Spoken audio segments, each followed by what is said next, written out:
All right, welcome to Creatively Speaking with your host, Lawrence Mayfield. In this episode, it's a long time coming. I've been trying to think about this topic and be as sort of reasonable and sort of, I guess, as unbiased as I can be. And also just look at it from an ethics standpoint and just share my perspective on how I'm viewing the current state of affairs and how things are unraveling going forward right now. This is kind of a big topic, and I know that right now it's kind of been reacted to in more ways than one. There's bigger voices out there talking about this topic, but this hits home, and I find it something that I just need to, I guess, just share viewpoints that I don't think have been articulated well enough. I think that the concerns that have been made are more of a sort of dramatic, sort of YouTube. I don't know. It's just more on the news outlets. It's more of banking on the sort of. I feel like they're doing more of a sort of a publicity stunt type headlines and everything, and just trying to draw people in for the reactions, and not actually it generates conversation, but I think that it's not really it's not going deep enough. It's just more hey, this artist is on the Billboard now and it's an AI artist. What do you think about that? And so it's kind of that's when it's sort of it's in the public's mind. And I was already reacting about this topic long before this, where we're at now. I remember some years ago, I was talking to some musician I met at at some local venue, and he was going to play, and he was telling me about how he wanted to show me the artwork that he was using for his album covers and stuff like that. And he was showing me the sort of more earlier version of GPT, and how he was generating images, 4 images within minutes or whatever, and he would show it to me. And it was something, kind of curious. It was okay, interesting. But then it also got me thinking immediately, well, that's going to put visual artists in a weird spot, was my immediate thought. And I think my goal with this episode is just really kind of outline my point of view on the different levels at which I think it's a general not good. I am very much, there's two camps. There's people that are it's just part of the times, you have to go with it. And then there's other camp, it's we should have never gone down this road, and the damage is being done. And there is no damage control. It's just completely floodgates were opened, and now we're dealing with this transitionary period that we're in. And so I'm just kind of trying to go over my concerns and hopefully my hopes of what, where it will take us. I don't want to outline it as completely negative, but but there's not a whole lot of positives I can really argue for. And I haven't heard them really argued. They're very weak arguments being made. But anyways, so I want to start off with just saying that again, this is all conjecture. This is my opinion. So, it's a show that I wanted to do where I just want to talk about creativity, obviously. And I just wanted to, have people kind of share their process and figure out, how they got to the point where they chose to write this song about this experience that they had. Or, for me, me getting to know the creative process and finding out how I make things. And it's a very much at odds with the artificially generated content that we're seeing. This is a complete shift in the landscape of creativity, in my view. We can start with talking about the good aspects of artificial intelligence, or not I don't want to call it AI. I'm going to call it generally artificially generated or automatically generated content.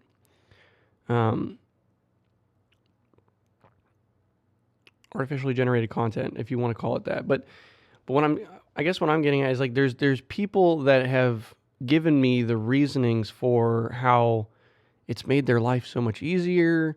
It makes emailing and doing work streamlined and more simplified. And, again, I think there is absolutely nothing wrong with that. I think most people agree that, Google search engine, where it's at now, it's basically, it's for all intents and purposes, it is an AI. Like it's based on algorithm. It's based on whatever model they're using to get it. I think Gemini or something like that, whatever. But the point is, it's, for information gathering and streamlining of that, I don't think there's anything wrong with that. I think that well, there could be some, well, you could, hold on, let me reel that back. There is still, points to be argued that it could be detrimental on a long term. There's arguments to be made that it could be detrimental on a long term. But, because people can, I think in a general way, this artificially generated content, this route is kind of creating a sort of more lazy version of us that we could be, like we could be, not going down the road of everything needs to be simple and everything needs to be done efficiently and quickly and without any, like there's things that I guess, I don't know, we're going to talk about the finer details of that debate, but I think as far as the good, people have said, information gathering and emailing and stuff like that and work related, it makes it easier. And I think there's nothing wrong with that for the most part. I would argue that there is still a consequence of like not being able to just be present, I guess. I mean, I think that like if you're, you're just kind of, I don't know, like, I mean, even if your work is whatever it is, some minute task or some very menial thing, and in your mind you're like, well, this could be streamlined and just done automatically. I think it's still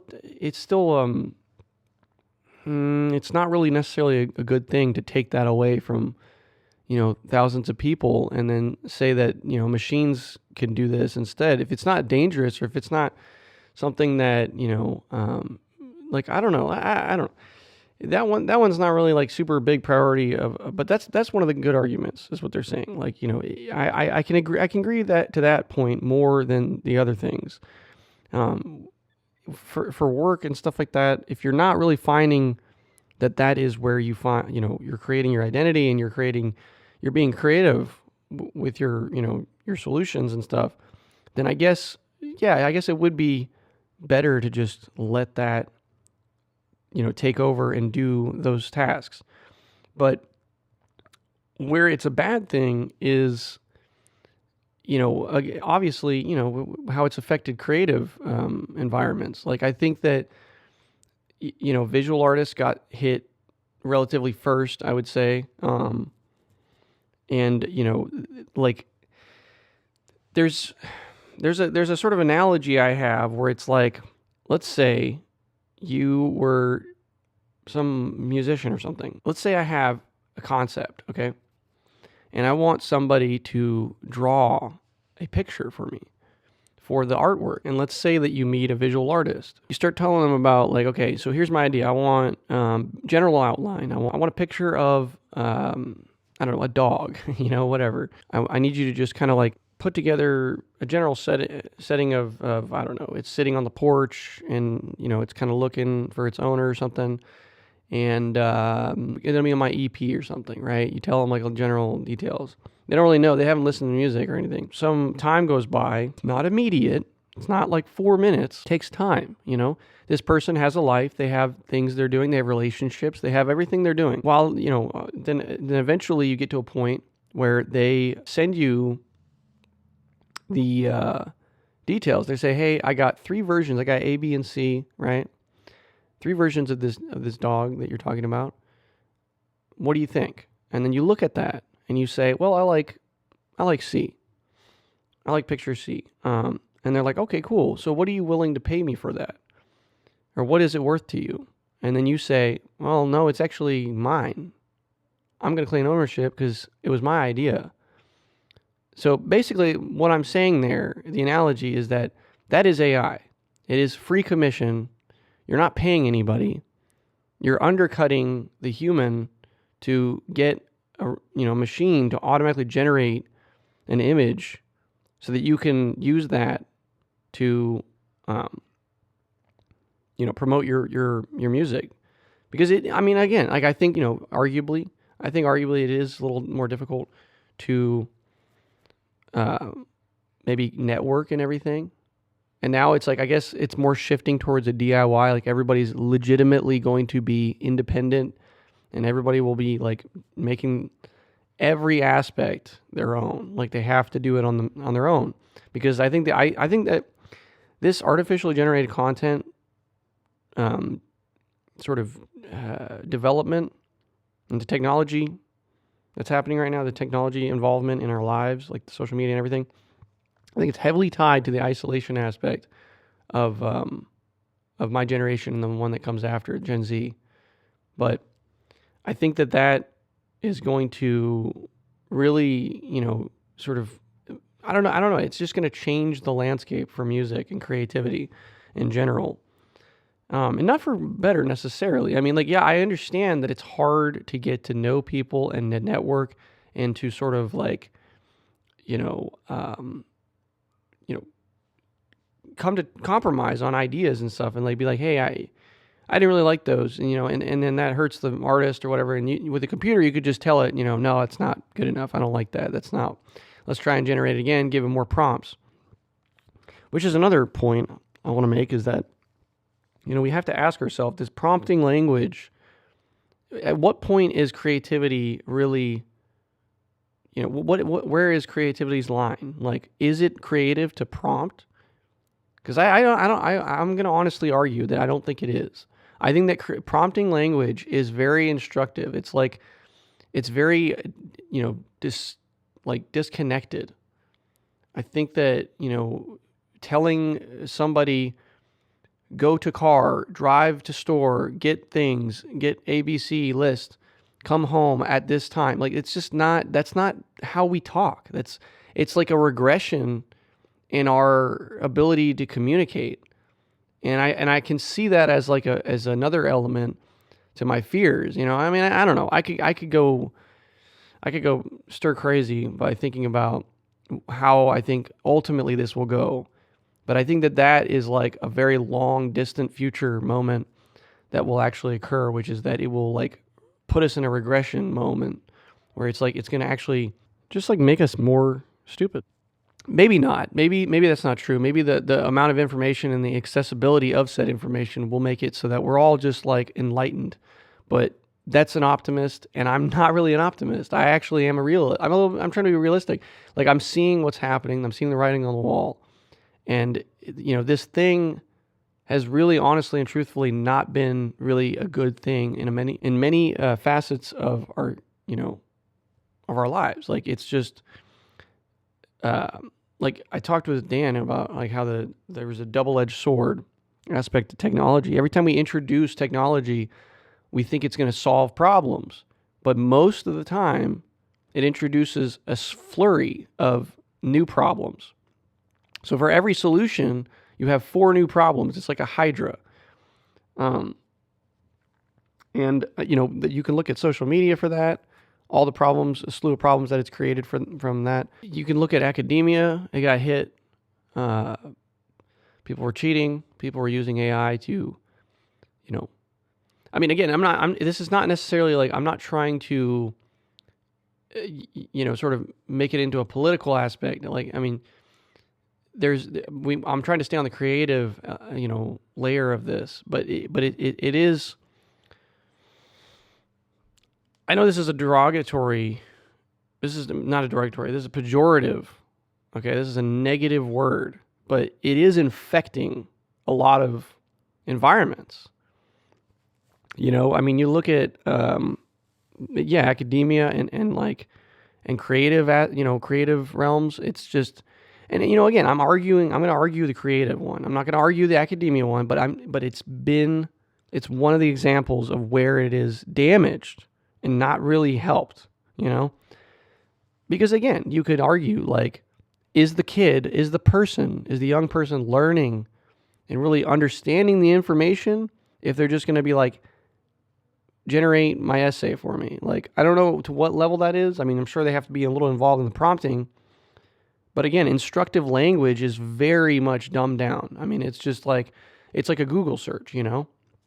So I think we just have to be honest about it, I think, and just, you know, be a little bit more apprehensive about the way that this is going. But, you know, it's more or less too little too late. I mean, the damage is already done. And I hate to be like negative like that, but it's kind of the truth. I mean, we can talk about the reason why people use AI, and I've heard some of the sort of thought process in why people would use it. So let's take another sort of analogy here, right? Let's say there's like a disabled person. They're not capable physically of making music. Like, you know, you can't hold a guitar or something, let's say, but they have this urge to make music, right? Let's take this ethics level discussion here. Now, I can see that, but again, here's my take on that. I still think it's wrong. You're not being creative. And I'm going to tell you why. The reason is because prompting and artificially generating content is an illusion of creativity. It is creating an illusion that you have made this thing. Now, the reason why I'm saying it like that is because I only recently have I really like started to come to terms with how I want to make music and what I want to listen to and what I want to share with people creatively. And it's taken me years to do this, okay? I'm talking almost a decade. And I've been songwriting, I've been, you know, playing, you know, guitar for a very long time. And I understand that people don't necessarily have time, but is that an excuse? Is that an excuse? I don't really think so. I think you have to sit down and understand that an instrument, in my opinion, and I mean, you know, again, this is conjecture, this is my opinion, but I think that deep down it is like it's like a frequency thing, you know? It's like you have this instrument and you're sharing your body with it. It's like, I know it's kind of silly to look at it that way. Look at any instrument. You are physically in touch with this thing, you know? Whether it's a brass instrument, your saliva, you're blowing into it, or if you're playing a guitar, your body's pressed up against the wood of that guitar and the body of that. And the frequency of the chords and the strings that you're playing are giving you and resonating back a frequency. It's channeling your emotions. It's channeling you. I know how like artsy that sounds, but it really is. Like that's like if you wanted to get down, if you're like a scientific person, if you're an analytical person and everything in the world has to make sense through science, that's the best answer I could give you. Is that on a biological level, it is like, you know, sound waves are touching your body and going, you know, from your mind and your hands and whatever through this thing, this instrument, and making a frequency and interpret like and just sharing a sound. That's like what it is. And in order to do that, in order to really truly, in my opinion, to truly like share a creative idea that is genuine and authentic, that can be understood potentially, not guaranteed, is to sync up with your instrument. You have to learn your instrument, and it takes time. It's not something that happens overnight. It took me a long time. There's a lot of frustration, a lot of struggle moments that I had when I was learning, you know, my instrument. And again, I'm not necessarily saying like I went through classical training, traditional training through a school, but I self-taught myself to sort of be able to at least come to a point where I can convey what I want to convey. Like I've gotten to a point where like I can be like, okay, yes, this is what I want sound wise to be getting across to people. So I'm gonna have to be honest. I don't think it's an illusion. Like you can't tell me that because somebody's not able to do it, therefore it gives them the ability to participate in that. You know, is everything meant for everybody? No, and I know that's a harsh reality, but it's the truth. Okay. And I'm not saying like, put down the instrument if you can't figure it out. If you have that attitude of like, no, I want to learn this. This is what I want to do. I want to express myself through this thing and I want to share it with the world. Then you have to go through and do that. But you cannot tell me that I am like I'm a bad person because I am telling somebody that they have to try harder, essentially. Like I'm saying, like you have to, be honest with yourself. To shortcut everything with automatically generated, methods is not going to. It's just not going to be. And I'm going to explain. I'm going to break down why it's not going to be fulfilling. But nobody's going to know this until and nobody will know it in general because I think that generationally we're going to forget the wrongs that have been done to the prior one. If there's a path we're going down a decade later, I think a lot of the sort of this is how it works on lots of levels societally. I think, I could draw a comparative to like the zip codes. I've explained this to people before. I don't think everybody understands it, but basically the principle is that you can get to sway a population through generational sort of persuasion. And that this is what we need to be doing going forward. Because I think that a lot of people that are more traditional, conservative, whatever, not to get the politics in it, but they'll be more like apt to sort of hold off on moving forward at such a, like, depending on the tempo. Like they want to, like, maybe they're not familiar with it. Like there's just like, what is going on? What is this? And I don't know. I guess we got carried. We opened the Pandora's box and we just didn't even consider the contents and whether or not we should have opened the box. But here we are now. We have to deal with this, And I guess with me, like, reaching like 10 people, I'm just hoping that at least, the point of this is general evil, in my opinion. I think that this is assaulting humanity. In fact, I would go that far. Not even creativity, it's humanity. But it's a legitimate assault, I think. Yes, I do. I think it's an assault by evil forces. And I know how that sounds. That sounds ridiculous, but I think it is. I think that truth is such a fragile thing, and it's already being subject to so much stress right now with this AI thing. And that's just one of the layers of how evil the manifestation of this thing is. But I digress. You know how they say, like in certain cultures, you have to invite the devil in. Cannot get in unless you invite it. This is what it is. This is one of those instances, I think. But, not to sound like a conspiratorial podcast, a radio host or something. The reason why I was saying about how it's not going to be fulfilling to make creative content now, and generations won't know that. The reason why I was saying the generational thing is because that over time, people won't even know the difference of what it was before and then post this era, the beginning of an era and the end of an era, right? So we're ending the era of human art being the sole creative thing that makes art, and now we're transitioning over to an era where it's like simultaneously human art and artificially generated content. Artificially generated content will be simultaneously, I wouldn't say competing necessarily, but I think it will kind of come across as a competition to see in the public's mind over generations what they will prefer. Because I think that, in the next decade, the children that are born after whatever comes after Gen Z, that generation, will probably look at,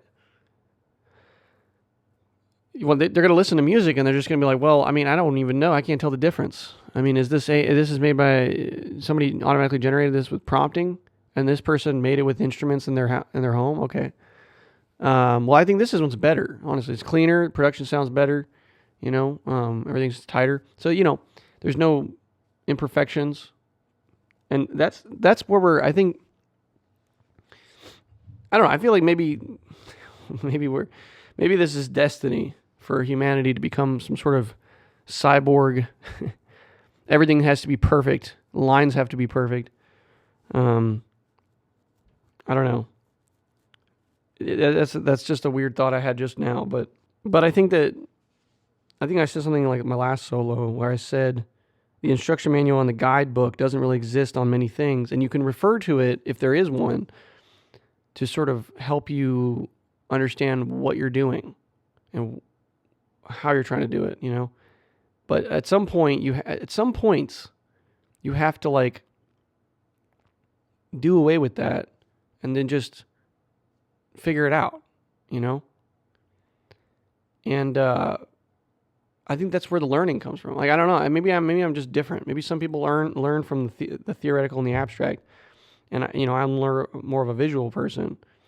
But I think it's kind of disheartening to know.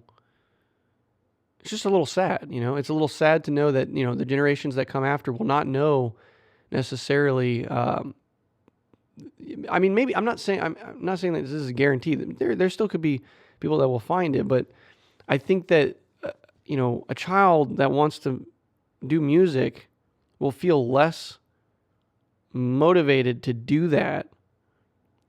Possibly, if he knows that somebody can generate music that is like infinitely better than what he's going to be doing. Like, imagine a kid hears, okay, let's say there's two kids in a class, like, and they're in elementary school, they're going to music class, right?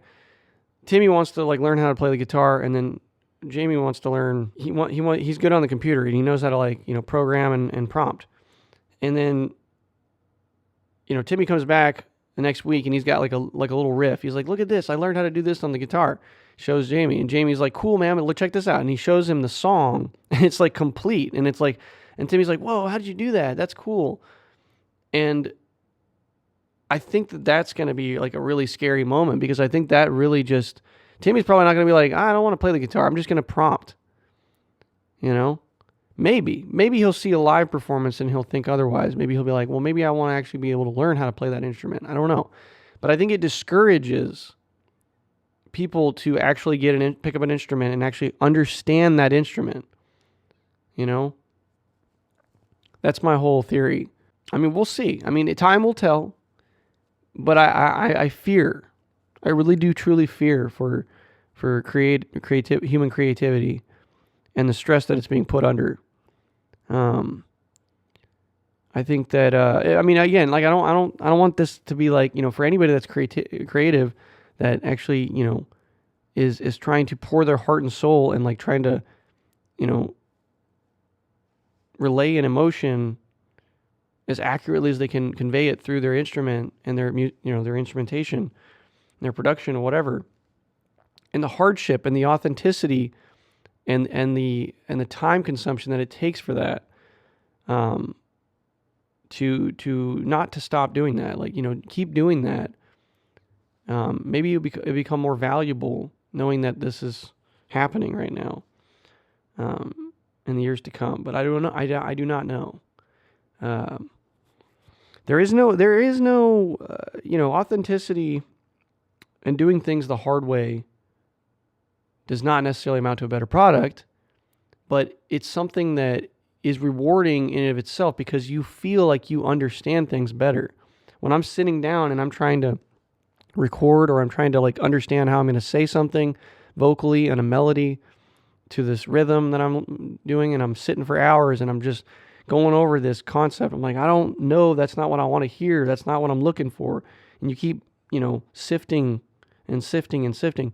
And then finally you get it. And there's this, click, this aha moment. And I can't explain that That's the closest I can explain it. If you can't understand that and be in pursuit of that and to, experience that, you won't understand the value of human creativity and like having that moment. The aha moment is so much more important than being given the thing immediately. Not everything needs to be fast food. Even a chef will tell you that. A chef will tell you, do not go to McDonald's, okay? It doesn't need to be in your hands right away, okay? You can go treat yourself and get somebody who knows what they're doing, knows the ratio for ingredients. Again, I'm getting a little riled up because these are things that cannot be disputed. I think that people are legitimately ignoring the warning signs, the writing on the wall, in lieu of entertainment. And this is what's really like scary to me, is that right now it's like so entertaining. A lot of this artificially generated content is so entertaining. It's so obscene. It's so silly. All the songs are silly. You can write a song about your friend and whatever. That's great and all. But we can't forget that there is like deeper, like rooted evil in this. It is. I think it's. I don't know. It's not. Well, I don't know. I'm not going to go into that discussion. But it is, on some level, dismantling humanity. And creativity is like the soul of humanity, in my opinion. Right? It's our expression, our ability to connect with the world. And I'm not trying to be dramatic about this. I really truly believe this. It's our ability to connect with people in the world, And this thing is threatening to undo that. It's like it's gonna isolate us and make us just, I don't know. It's like there's so many things, man. I can't stress how many points that I've thought about this episode, and there's so many, I feel like we're, ironically, we were sold the idea that this was, technology and all this stuff was going to make us feel more connected to the world and everything. But I feel like we're more disconnected more than ever now. It's disconnected hearts and minds, like in an ironic sense. So in general, I'm very much in the camp of this is something we should not have toyed with, and we should have not have gone down this road. But human curiosity always, is stronger than most things. And so here we are. The people that made the decision, to let this loose on the public, see what happened, to experiment with it, I don't think that they necessarily have the foresight. I mean, people generally, wisdom is foresight in a lot of ways. Like, it's like knowing that you messed up on things when you were younger and knowing to look ahead to know to not do that again, because then you didn't learn, right? But I guess, like, we haven't dealt with this situation before, so I guess you can't know, right? But there is just like, I don't even know if the discussion of the consequences was in depth enough, Maybe it was. Maybe there was discussion, but I think that, I don't know. I don't know what the conversation sounded like, but we're having to deal with this now. So whether or not you use it or not for creative endeavors, I have to take a position, and my position is that I don't agree with it. I think that people are better off trying to understand their instrument and trying to convey, and you have to struggle. And nothing is supposed to be just simply given to you. It's not supposed to be a shortcut. There is no shortcuts in this thing, this experience that we're all having. I'm not trying to get existential, but there isn't. And this goes on a bigger scale than just this show and the music and creativity. It's like it's very tightly tied to this experience that we're all having, and our ability to understand it, and I just, I don't know. I guess I'm calling for people to just be a little bit more apprehensive about it. I mean, again, there is going to be a schism. It's like, the people that make artificially generated content and the people that make music the old school traditional way, which is kind of funny to say it like that. I mean, just picking up an instrument is the old school traditional way. Now, potentially the new way now is to just make a fake artist avatar and then, make get a million streams on Spotify, and and in these streaming services, like they don't distinguish this. They haven't set up safeguards for this in this instance. So all it is right now is just a Wild West scenario, free for all, where people are monetizing successfully. And I've followed 3 of these artists. I mean, I could pull it up, and I could tell the numbers of like some of these artists that have made some decent numbers, numbers that a human artist would never dream of, that is like amateur. 164,000 in this one guy monthly listeners, and if you're making, we can do the math, $164,492 a month, $500 a month. And he even says it in the description, on an adventure through the AI multiverse. I'm not going to say their name because I'm not trying to promote them. But 3 million on the top song. It's probably even more now. Actually, I probably look it up right now. I'm kind of curious. No, it's 3,700,000. Yeah, and I mean it's crazy because like somebody can drop an album in like a day, with this stuff. Whereas if you're making it the hard way, the authentic way, it's going to take you time. You're going to have to evaluate and review this music, review the entire thing for hours maybe. I become a little more confident with what I'm doing, so I don't really have to necessarily review everything that I'm putting out. And I do post my content on the internet now pretty consistently. I'm trying to. But that'll be a different episode. I'm going to talk about, content sharing and where it's at right now for the creative on the internet. It doesn't take me, weeks anymore. Sometimes it takes me like a day or maybe a few hours to figure out if I agree with how something is sounding, because I'm kind of like already figuring out like this is how it's supposed to sound. Yeah, I mean there's just these new these artists that are like supposedly, getting on the Billboard and things like that. Zania, I don't even say the name, but it's an avatar called Zania Monet, first AI-powered artist to debut on a Billboard Airplay chart. I mean, I know that, a Needle Drop and channels like that are lampooning and talking about this quite frequently.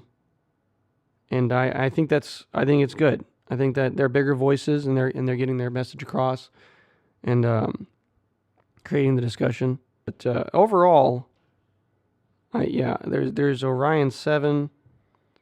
There's Breaking Rust. Breaking Rust was a country avatar that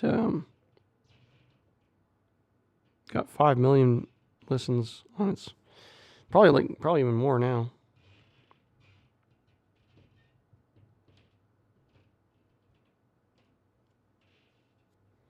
$10 million. Damn. 10 million. 2 million monthly listeners.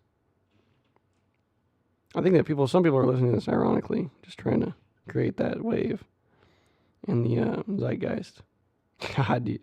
It's crazy because, like, I think there's, like, the country's getting hit in a weird way. Why is country being singled out from all these AI artists? Out of all the genres. This is crazy. There's implications there, in my opinion. Very strong implications. Because I think that country has always been this sort of, I don't know, like, not to get political, but it is more of a conservative genre and traditional.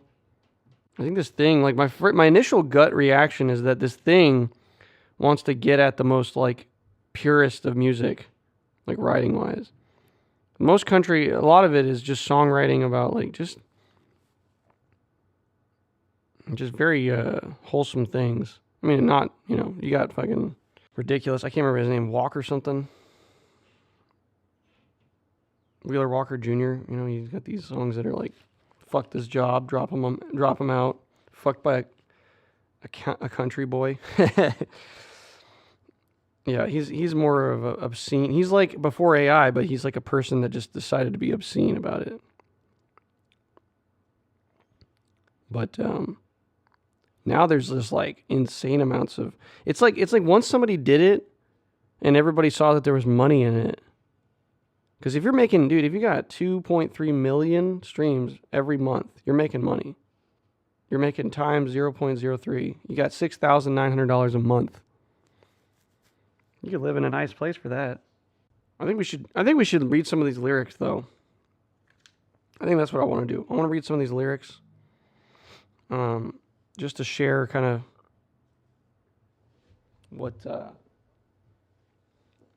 because I think the prompting is like, it's only to a point, right? You can change the lyrics, I'm sure, but I think that like they just send it, these people. They're releasing so much content so rapidly because it's so easy to make it that they're not like disseminating what's being said really necessarily. So I think it's kind of interesting because the AI is actually like sort of conveying, which is kind of wild, like how it wants to be perceived. Which is kind of crazy. It's like self-aware in a sense, actually, in my opinion. You look at these, let's look at the lyrics here. Living on borrowed time. So it says, I've been broke, been bruised, been used, had folks talking like they know my shoes, ain't no saint. I raised some hell, but I learned my peace where my demons dwell. Quit chasing ghosts that don't pay rent. Quit worrying about the ones who went. Now I walk my road, dust on my boots, singing my truth whatever it rules. So I don't give a damn who don't like me. This world spins fast and time ain't free. We're all just sparks in the midnight sky, fading out slow, saying goodbye. So pour that whiskey, let it burn. Fire, laugh at the scars that prove I'm alive. We're all just living on borrowed time.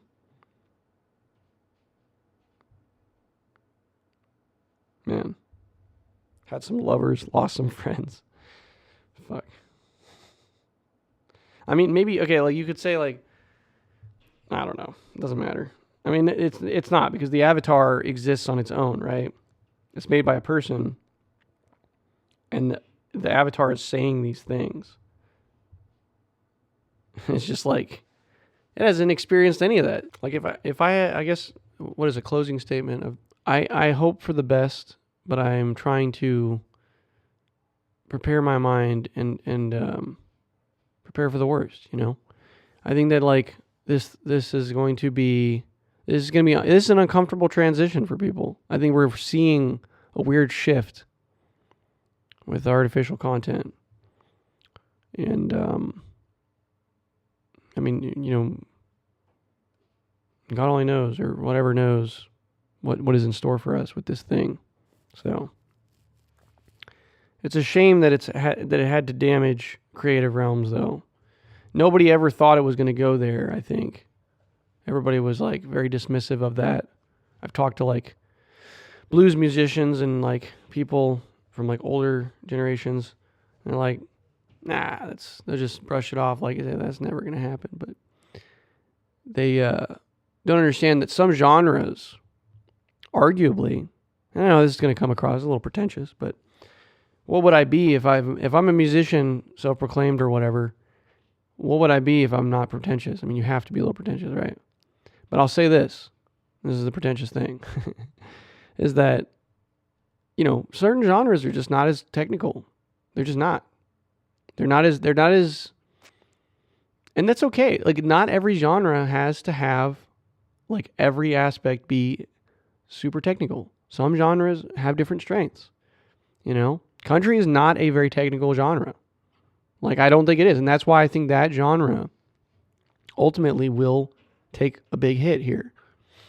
I think people are not going to be able to discern very quickly already whether or not it's artificially generated or if it's a legitimate person behind that music. It's more rudimentary. There's good songwriting, and there's the strength of songwriting in a lot of country. I think a lot of great writers come from there, but I don't think that there's like necessarily, the most interesting compositions being made. I think it's following a very like sort of classical approach a lot of times. There's some experimentation. I'm not trying to throw everything. I mean, whatever, like things evolve, genres evolve and everything, but I don't want to be like too generalizing here, but I think that there's certain things that can be said about certain genres. Like, I mean, blues and stuff like that isn't like necessarily the most technical thing. I mean, it's like it follows a very basic premise, If you've heard math rock, that's pretty ridiculous, That's very technical, but the Texas Shuffle or something like that, it's just not as technical as like math rock or something, But that only means that I'm using that for the argument's sake, that it's easier to generate and to replace that, unfortunately. The more nuanced and niche and technical and weird that things get, I think that's where humans are going to be able to at least hold some kind of ground in the creative realms, But for the most part, if depending on how rudimentary it comes across, that's when it's going to get, hard to see the line, So I don't know. I mean, again, I love blues. I love all genres. They all, again, like I said, I'm not trying to come across as a douche there. I'm just saying all genres have their strengths and their weaknesses, and I can see a strength and a weakness in a type of song and appreciate that aspect of it. I don't necessarily look to a country song and be like, wow, that was an amazing, I love those chords. Like, no, I love the wording, but I don't necessarily give a crap about that boring, whatever catalyst that was the engine of that song. I just loved what he said. I don't care about what John Prine's playing on the guitar. I like what he's saying. You know what I'm saying? If that makes any sense. But you can't replace John Prine, right? You can't. I mean, AI is not going to be able to. I love how everybody's always like that attitude. You can't do that. You can't do that. It's never going to be able to do that. It's never going to be able to. No, it'll never be able to do that stuff. It'll never be able to. It'll never be able to replace that. Fill in the blank. It'll never be able to replace that. And here we are, dude. We're going to be getting to a point where it's like it's already like getting on the billboards. It's already, you show it to your grandparents. They can't tell the difference.